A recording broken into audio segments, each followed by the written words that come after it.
सनाउल्लाह, ये बताइएगा कि मुश्तबा खामनाई के नाम से डोनाल्ड ट्रंप जो हैं वो खासे खुश नज़र नहीं आते। पहले ये बताया जा रहा था कि आयतुल्लाह खामनाई की शहादत के बाद जो है वो रजीम चेंज आ जाएगा, लेकिन अब ऐसा होता मुमकिन नज़र नहीं आ रहा है। क्या कहेंगे?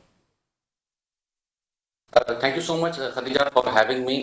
देखिए, इस वक्त जो खत्ते के अंदर सूरत हाल है, उससे न सिर्फ जो वो ममालिक जो इस जंग में शामिल हैं वो मुतासर हो रहे हैं, लेकिन जो दीगर बाय बॉर्डर कंट्रीज हैं वो भी मुतासर हो रहे हैं। अगर अब सबसे पहले बात कर लेते हैं मुश्तबा खामनाई साहब की जो मुंतखब हुए हैं सुप्रीम लीडर, तो ये तीसरे सुप्रीम लीडर हैं मुश्तबा खामनाई साहब। और जब से ये मुंतखब हुए हैं अभी तक वो मंजर आम पर नहीं आए। उनके लिए ये भी कहा जा रहा है कि वो पहले जो अटैक हुआ था 28 फरवरी वाला यूएस की जानिब से, और जो मुश्तरका एपिक फ्यूरी ऑपरेशन था, उसमें जी। उनको कोई अभी सीएनएन ये रिपोर्ट कर रहा है कि वो उसमें थोड़े से जख्मी हुए हैं। लेकिन ईरान ने उनका इंतखाब करके ये वाज़ेह कर दिया है कि ईरान जो चाहेगा वो ही करेगा। ईरान अपनी मर्जी के मुताबिक फैसले करेगा, उसमें जो अमेरिका है उसकी जो मुदाखलत है वो बर्दाश्त नहीं की जाएगी। ये तो बड़ा क्लियर एंड साउंड मैसेज है जी। अपना ईरान की लेकिन जानिब से। और सनाउल्लाह, क्या दूसरा हमने मुश्तबा देखा, खामनाई के बाद हम देखेंगे कि ईरान की जो पॉलिसी है उसमें कोई चेंजिंग आएगी?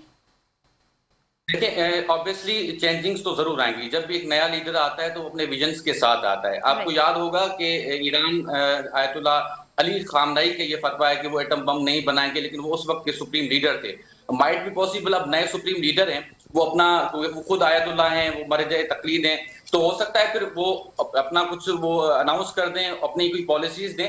हर लीडर के पास अपना विजन होता है, अपनी पॉलिसीज होती हैं। ईरानी लोग जो हैं वो बड़े दिल से मुज्तबा खामनाई को साहब को जो है वो वेलकम कर रहे हैं। और इंटरनेशनल सतह पर भी ये डिस्कस हो रहा है, जो पहले बातें हो रही थी रिजीम चेंज की, तो जी। रिजीम तो चेंज नहीं हुआ। उसका सबसे बड़ा जो सबब है रिजीम चेंज ना होने का, वो है ईरान के अंदर विलायत फ़कीह का निज़ाम, मरजे तकलीद का निज़ाम जो जी। ईरान में राइज है। क्योंकि ईरान के जो लोग हैं वो मरजियत के कायल हैं, इस वजह से उनकी जो डायरेक्ट कनेक्शन है वो रिलीजियस कनेक्शन है अपनी लीडरशिप के साथ। तो ईरान के अंदर इस वक्त जो लीडरशिप है वो पॉलिटिकल जरूर है, लेकिन उसका जो है वो एक मजहबी जो है वो साइड भी है, जिसको हमें नहीं भूलना चाहिए। तो उनका जो ईमान है अपने फिक़ह के ऊपर, अपने अकायद के ऊपर, सो वो बड़ा जो है इम्पोर्टेंट है इस सारी सूरत हाल के अंदर। क्योंकि ये कहा जा रहा था डोनाल्ड ट्रंप साहब की जानिब से कि आप जाएं, लोगों को कह रहे थे कि आप हुकूमत को प्रेशर डालें और वो आप आ जाएं मैदान के अंदर। शायद उनको ये लग रहा था कि लोग मेरे कहने पे आ जाएंगे